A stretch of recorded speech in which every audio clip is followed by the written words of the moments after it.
আমার শেয়ার করা স্লাইড দেখতে পাচ্ছ? জি স্যার। জি স্যার। এবং মাউসের হ্যাঁ? এবং একটু যদি রিভিউ করি আমরা দেখছিলাম হচ্ছে টেনশন কন্ট্রোল সেকশন যেখানে আ স্টিলটা আগে ফেইল করে বিফোর দ্য কংক্রিট ফেইলস। তারপর দেখেছিলাম ব্যালেন্সড সেকশন যেখানে স্টিল এবং কংক্রিট একই সাথে ফেইল করে এবং থার্ড কম্প্রেশন কন্ট্রোল সেকশন যেখানে কি হয় মনে আছে? যে কংক্রিটের আ কম্প্রেশনে কংক্রিট আগে ফেইল করে বিফোর দ্য স্টিল ফেইলস। ঠিক আছে? তো এই ৩ টা উম রেঞ্জ আমরা একটা সিম্পল একটা টার্ম যেটা হচ্ছে নেট টেনসাইল স্ট্রেইন, ঠিক আছে? এটার থেকে ক্যালকুলেট করতে পারি। যেখানে লাগে হচ্ছে ইফেক্টিভ ডেপথ বা নেট ইফেক্টিভ ডেপথ।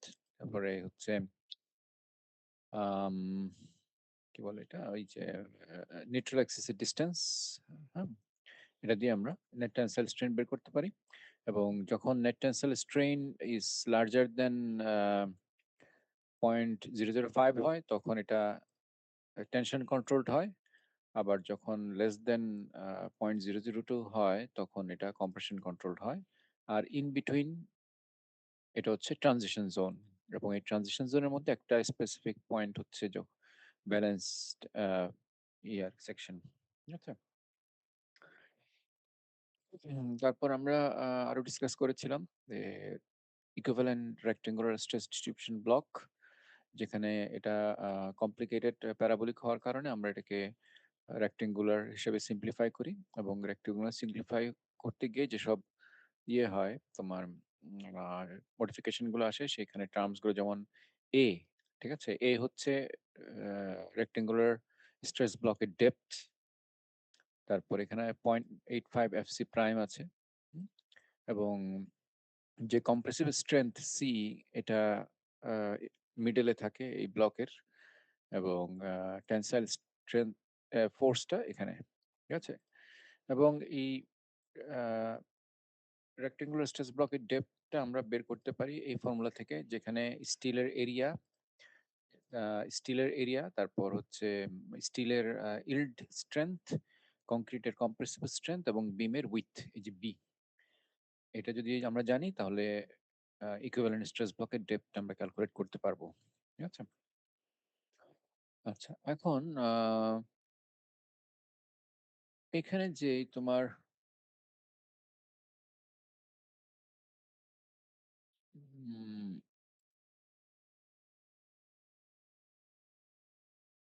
মনে করো এখানে যে ২ টা ফোর্স, হ্যাঁ?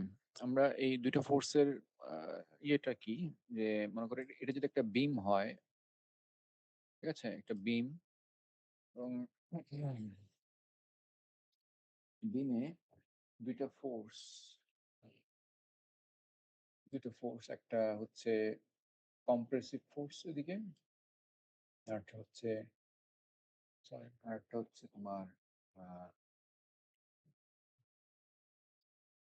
আরেকটা হচ্ছে টেনশন ফোর্স এদিকে, এই হলো এদিকে, ঠিক আছে? আচ্ছা, এই ২ টা ফোর্স ছাড়া এই সিস্টেমে কিন্তু আর কোনো ফোর্স নাই। ঠিক আছে? তার মানে এই ২ টা জিনিস যখন আ কি করে একটা couple মোমেন্ট তৈরি করে এইদিকে। ঠিক আছে? এদিকে একটা couple মোমেন্ট তৈরি করতেছে। এই মোমেন্টটা বেসিক্যালি কি করে? উম এই বিমের যে এক্সটার্নাল লোডের জন্য মনে করো যে ইউডিএল লোডের জন্য যেই বেন্ডিং মোমেন্ট ডায়াগ্রামটা হয়, তার ঠিক এই সেকশনে ঠিক এইখানে যে এক্সটার্নাল মোমেন্টটা থাকে এন, ঠিক আছে? এই এই এক্সটার্নাল মোমেন্টটা যে থাকে সেটাকে এই রিঅ্যাক্টিভ মোমেন্টটা রেজিস্ট করে। ঠিক আছে? এই রিঅ্যাক্টিভ মোমেন্ট যেটাই সেটাই রেজিস্ট করে এবং এই মোমেন্টটা বেসিক্যালি ডিপেন্ড করে যে আম এই ইন্টারনাল মোমেন্ট যেটা এই এই এই ইন সরি হচ্ছে যে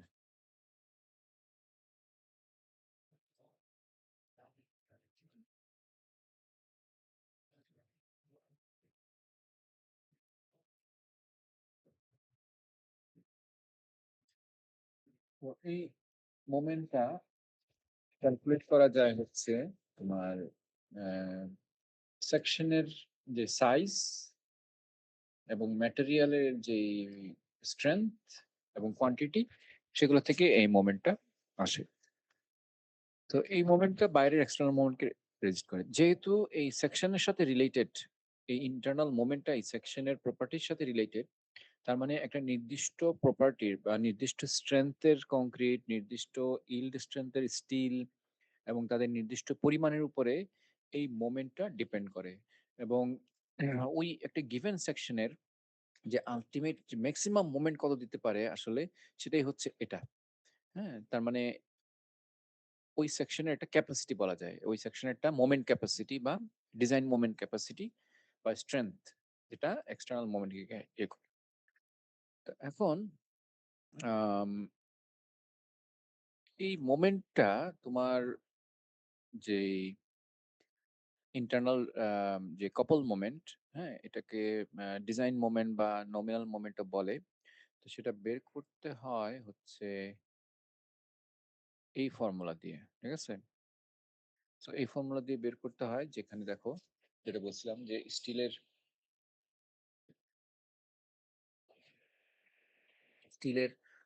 যে quantity as,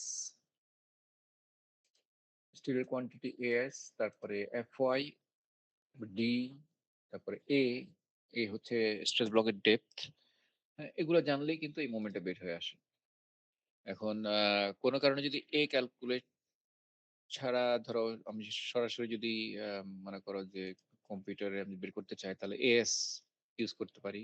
as F Y, হ্যাঁ, 0.85 এফ সি প্রাইম বি, এর বদলে এটা ইউজ করতে পারি। ঠিক আছে? আচ্ছা, তারপর আরেকটা টার্ম আছে, সেটা হচ্ছে স্টিল রেশিও বলে। এটাকে বলে steel ratio. So steel ratio মানে আহ, ওই বিমে স্টিলের পরিমাণ divided by effective area, B into D. So effective এরিয়াতে কি পরিমাণে স্টিল আছে সেটাকে আমরা বলতে পারি স্টিল রেশিও। তাহলে কোনো কারণে যদি আমরা স্টিলটা না জানি, বাট আমরা একটা প্রপোজড স্টিল রেশিও দিয়ে শুরু করতে চাই, তখন আম, এই ফর্মুলাটা আমরা ইউজ করব। কি হচ্ছে এটা,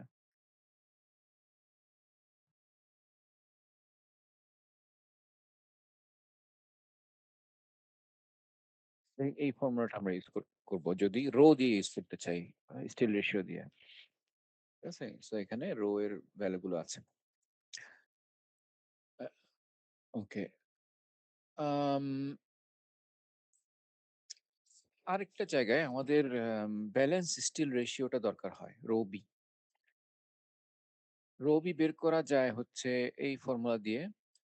এখানে কি লাগে, কংক্রিটের স্ট্রেংথ লাগে, স্টিলের ইল্ড স্ট্রেংথ, ইফেক্টিভ ডেপথ বা নেট টেনসাইল ডেপথ। এখানে সিঙ্গল ইনফোর্স বিমে যদি একটা লেয়ার থাকে তাহলে ডি আর ডিটি সেম হয়ে যায়। আর লাগে একটা প্যারামিটার, যেটা হচ্ছে বিটা ওয়ান। বিটা ওয়ানটা ডিপেন্ড করে হচ্ছে তোমার নিউট্রাল এক্সিস এবং ডেপথ অফ স্ট্রেস ব্লক এই দুইটা রেশিওর উপরে। এবং এটা যদি 4000 পিএসআই কংক্রিটের স্ট্রেংথ হয়, তাহলে বিটা ওয়ান এর ভ্যালু হয় 0.85।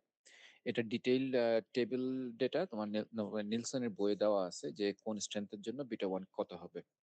তাহলে সেই প্যারামিটার যদি আমরা বসাই দিই, সো আমরা একটা ব্যালেন্স স্টিল রেশিও পেয়ে যাব। সো এই ব্যালেন্স স্টিল রেশিও কোনটা, যেটা যে পরিমাণ স্টিল আমরা দিলে পরে এই কংক্রিট এবং স্টিল একই সাথে ফেইল করবে, সেই স্টিল আমরা বের করতে পারবো এটা থেকে। হ্যাঁ, আচ্ছা, এখানে যতগুলো ফর্মুলা দেখাচ্ছি বেসিক্যালি এগুলো তোমাদের কিন্তু মুখস্থ করতে হবে না। ঠিক আছে? এগুলো পরীক্ষা থাকলে পরীক্ষার সাথে দিয়ে দেওয়া থাকে। সো তোমাদের মুখস্থ করার বা অন্য কোনোভাবে নিয়ে যাওয়ার কোনো দরকার নেই। ওকে? আচ্ছা, আরেকটা হচ্ছে upper limit of steel percentage. এটা কি? এটা বেসিক্যালি ধর একটা বিম সেকশনে আমরা আহ,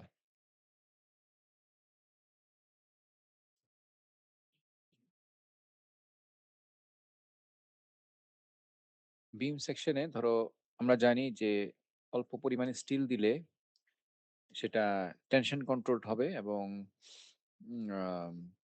স্টিলটা আগে ফেল করবে মানে যখন এক্সেসিভ লোড আসবে।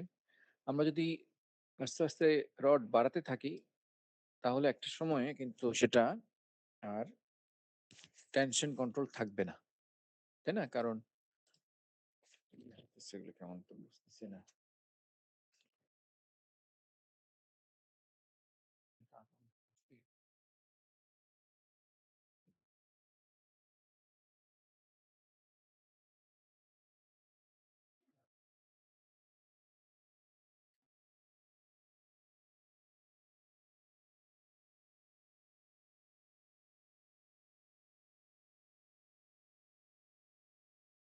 সম্ভব না।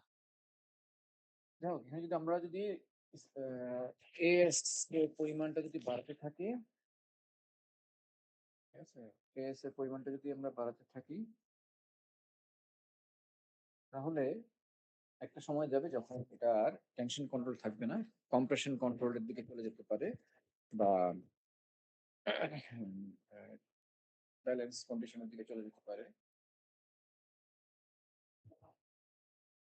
তো এটা একটা আপার আপার লিমিট আছে, যে লিমিটের পর একটা টেনশন কন্ট্রোল থাকবে না, বা টেনশন কন্ট্রোল সেকশনের আপার লিমিট সেটা বের করা যায় হচ্ছে এই ফর্মুলা দিয়ে,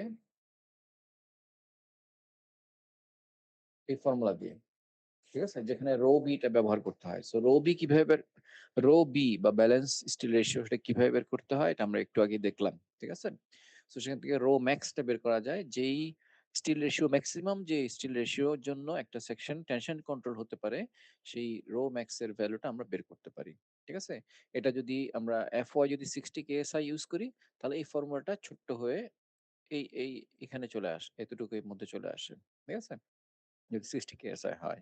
ইউজুয়ালি আমরা 60 কেএসআই রড ইউজ করি এবং যখন রোম এক্সটেনশন কন্ট্রোলের মধ্যে থাকবে তখন নেট টেনসাইল স্ট্রেনের ভ্যালু 0.005 আর ফাই এর ভ্যালু 0.9 আমরা এজুম করতে পারি। এখন ফাই এর ভ্যালু 0.9 এটা কি? এটা হচ্ছে একটা গ্রাফ থেকে এটা বের করা যায়। যেমন ভেরিয়েশন অফ ফাই, ফাইটা কি? স্ট্রেংথ রিডাকশন ফ্যাক্টর, আমাদের সেফটি জন্য যে আমরা স্ট্রেংথকে কমিয়ে আনি সেই ফ্যাক্টরটা নেট টেনসাইল স্ট্রেনের সাথে। এখন এদিকে আছে হচ্ছে ফাই, এই যে এই গ্রাফের এখানে আছে ফাই আর এদিকে হচ্ছে নেট টেনসাইল স্ট্রেন। তাহলে নেট টেনসাইল স্ট্রেন যদি 0.005 এর বা তার থেকে বেশি হয় তাহলে গ্রাফের এখানে চলে আসে, এটা হচ্ছে 0.9, ফাইভ ফ্যাক্টর হচ্ছে 0.9। যদি 0.002 বা তার থেকে কম আসে তখন গ্রাফটা এখানে চলে আসে, এখানে ভ্যালু হচ্ছে 0.65। ওকে, আর ইন বিটুইন এটাকে বলে ট্রানজিশন রিজিয়ন। এখানে আবার লাইনটা একটু ইয়ে ইনক্লাইন, যেটাকে একটা ফর্মুলা দিয়ে বের করতে হবে তোমার। এই যে phi equal to 0.65, net tensile strain 0.002, এগুলো ঠিক আছে। সো এইখান থেকে আমরা ফাইভ ফ্যাক্টরটা বের করতে পারি। এই ফাইভ ফ্যাক্টর দিয়ে আমরা যখনই মানে কোনো ধরো এই যে মোমেন্টটা আমরা ইউজ করছি, দেখো মোমেন্টটা আমরা ফাইভ ইউজ করছি, ইন্টারনাল মোমেন্ট যখন বের করতেছি সেখানে যদি ধরো শুধু এমএন বের করতাম এটাকে বলে নমিনাল মোমেন্ট, ঠিক আছে। এই নমিনাল মোমেন্টের সাথে যখন আমি ফাইভ ফ্যাক্টরটা জুড়ে দিচ্ছি সেটা হয়ে যাচ্ছে ডিজাইন মোমেন্ট। তার মানে ডিজাইন মোমেন্ট কি? একটা গিভেন সেকশন অফ বিম, হ্যাঁ, একটা বিমের সেকশন সর্বোচ্চ যতটুক সেফলি একটা মোমেন্ট নিতে পারবে সেটা তার ডিজাইন মোমেন্ট, হ্যাঁ। সো এই জন্য এটাকে ডিজাইন মোমেন্ট বলে, ফাইভ ফ্যাক্টর দিয়ে মাল্টিপ্লাই করে দিলে যেটা হয় আর কি, ঠিক আছে। আচ্ছা, আপার লিমিট। সো এখন আমরা দেখো এ পর্যন্ত যা ডিসকাস করলাম সেটা বেস করে যদি আমরা একটা এক্সাম্পল দেখি, দেখো এখানে কি আছে যে ক্যালকুলেট একটা, আচ্ছা এখানে একটা সেকশন দেওয়া আছে।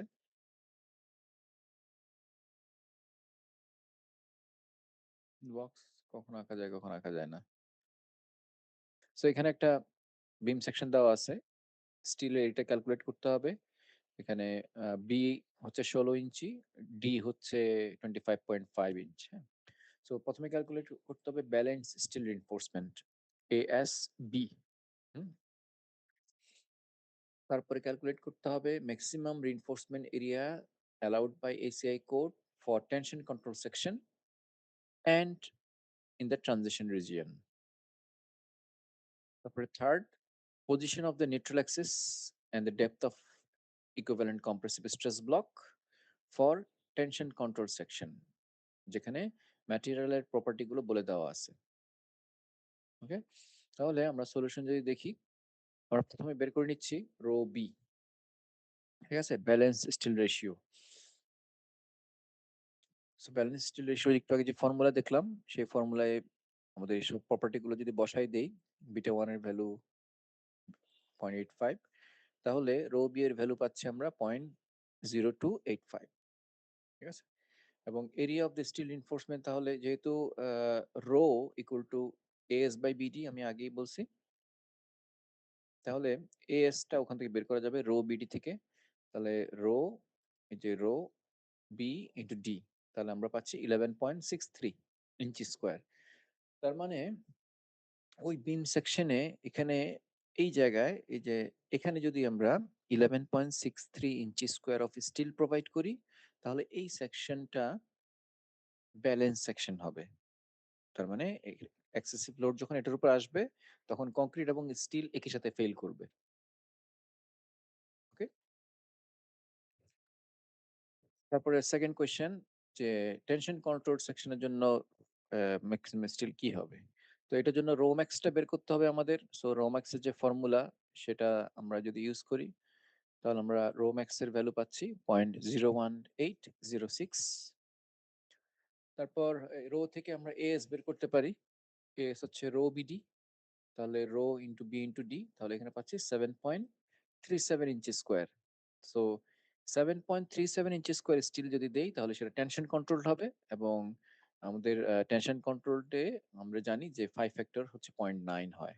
ঠিক আছে, আচ্ছা, একই সাথে আমাদেরকে ট্রানজিশন রিজিয়নের ম্যাক্সিমাম স্টিল বের করতে বলছে। সো রো ম্যাক্স এর ভ্যালু ট্রানজিশনের জন্য আমরা আমাদের যে আগের ফর্মুলা ছিল, সেই ফর্মুলাতে বসায় আমরা এটা পাচ্ছি 0.0206, এবং আম, তাহলে সেখান থেকে এএস ক্যালকুলেট করতে পারি 8.41 ইঞ্চি স্কোয়ার। ঠিক আছে, তাহলে আমরা বি, কোশ্চেন বি এর এই দুইটা অ্যান্সার আমরা পেলাম। ঠিক আছে, এখন ফাইনালি থার্ড পার্ট হচ্ছে the depth of equivalent stress block. হ্যাঁ, যখন সেকশনটা টেনশন কন্ট্রোল, তাহলে এ ম্যাক্স আমরা বের করতেছি, ম্যাক্সিমাম ফর টেনশন কন্ট্রোল।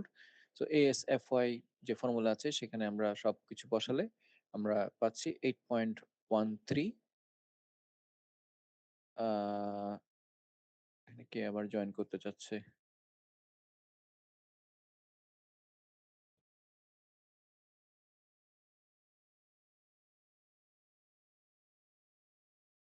ওকে, তাহলে 8.13, এবং ডিস্টেন্স ফ্রম দ্য সি, এখন এ বের করছি আমরা এ, এখন বের করতে হবে সি। এখন সি হচ্ছে এর সাথে রেশিও, বা A divide by beta one. So beta one 0.85, তাহলে 8.85 দিয়ে ডিভাইড করলে আমরা সিটা পেয়ে যাব 9.56। ঠিক আছে, তাহলে সবগুলো আমাদের বের হয়ে গেল। এখন সবগুলো যদি আমরা এখন একটা ফিগারে দেখাই, তাহলে এই ছিল আমার বিম, তার মধ্যে নিউট্রাল অ্যাক্সিসের ডিস্টেন্স হচ্ছে 9.56, এবং এখানে এ এর ভ্যালু হচ্ছে 8.13, এবং 0.85 এফসি প্রাইম হচ্ছে 3.4 কেএসআই। ঠিক আছে, এবং সি এর ডিস্টেন্স হচ্ছে হাফ এ তে আছে। ঠিক আছে, আচ্ছা, তো এই পর্যায়ে কারো কোনো কোয়েশ্চেন থাকলে বলতে পারো।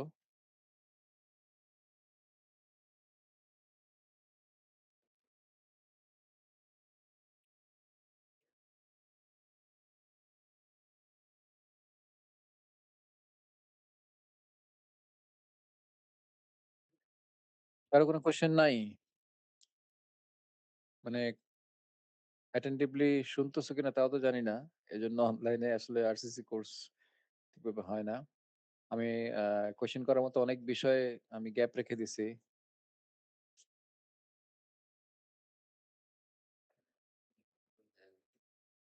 তো কোয়েশ্চেন যদি না থাকে তাহলে আমার মনে হয় আমরা আ আম এক্সাম্পল 2 এই জিনিসগুলো আমরা আর না আগাই, হ্যাঁ? অনলাইনে আর বেশি না যাই। আমরা নেক্সট ক্লাসে বাকি যদি ফিজিক্যাল ক্লাস হয় তখন হয়তো ডিটেইল আমরা আরো প্র্যাকটিক্যাল এক্সাম্পল গুলো আমরা দেখবো আরকি। ঠিক আছে? সবাই এগ্রি আছো নাকি কন্টিনিউ করব? জি স্যার, ফিজিক্যালি বেটার হয়। হ্যাঁ, শুনতে পাচ্ছি না। ফিজিক্যালি ভালো হচ্ছে। হ্যাঁ, ঠিক। নেক্সট উইক থেকে কি ক্লাস হবে স্যার? ইনশাআল্লাহ। হ্যাঁ, নেক্সট উইক থেকে হবে। মানে এখন তো আজকে কি বার? সোমবার। তোমাদের একটা ক্লাস ছিল তো বুধবার। বুধবার কয় তারিখ? ওইদিন তো স্যার অফ ডে স্যার। মানে ১১ গভর্নমেন্ট অফ ডে তারিখ। স্যার। তো ওটা তো আপনি ওটা তো ছুটি। ওটা তো হবে না। তারপরে আবার ১৬ তারিখ থেকে হবে আরকি। ঠিক ইনশাআল্লাহ আছে? স্যার। তাহলে এ পর্যন্তই থাক। আর স্যার তোমরা আমার যারা একটু লেট হয়েছিল স্যার ওই অ্যাটেন্ডেন্সটা। হ্যাঁ, অ্যাটেন্ডেন্স এখনো নিই নাই। এখন সরি স্যার। বলব সেটা হচ্ছে তোমরা এখানে ২৫ জন আছো। সো চ্যাট বক্সে তোমাদের আইডি গুলো একটু লিখে দাও।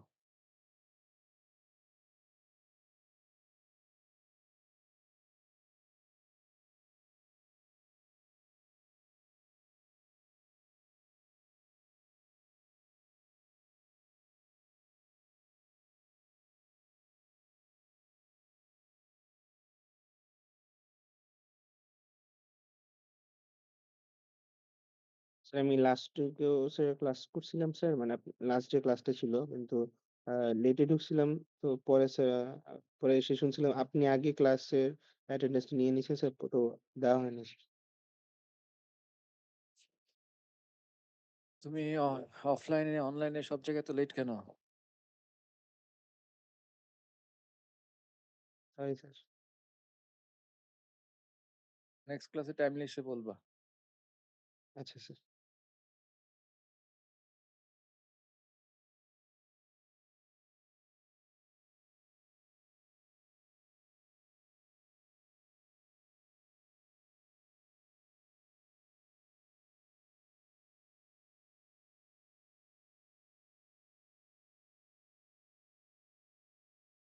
স্যার একটা কোয়েশ্চেন ছিল। হ্যাঁ, ১৯ জনের পেলাম। হ্যাঁ, বলো। স্যার আমি তো স্যার ক্লাসরুমে এড নাই স্যার। আপনি কি স্যার ক্লাসরুমে এড মানে ইনভাইট করছিলেন নাকি স্যার কোনো কোড দিয়েছিলেন স্যার ক্লাসে? না, ইনভাইট পাঠাইছিলাম। স্যার আমি তো একটু লেট করে রেজিস্ট্রেশন করছিলাম। এজন্য স্যার মানে আমার কাছে ইনভাইটটা আসেনি আরকি স্যার। আমার কাছেও আসেনি স্যার। আচ্ছা, এগুলো একটু ফিজিক্যালি দেখা করে আ বললো তখন আমি এড করে দেব। জি স্যার, ধন্যবাদ স্যার। ঠিক আছে।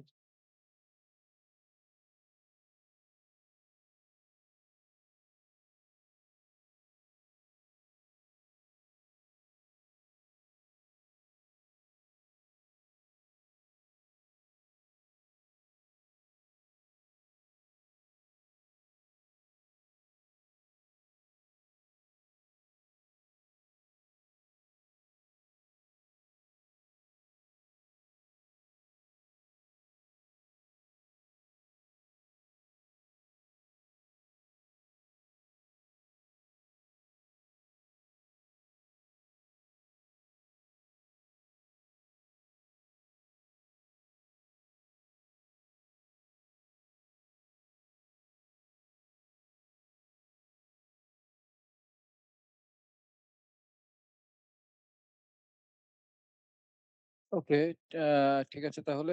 আম ভালো থাকো তোমরা। নেক্সট পরের ক্লাসে দেখা হবে। আসসালামু আলাইকুম স্যার।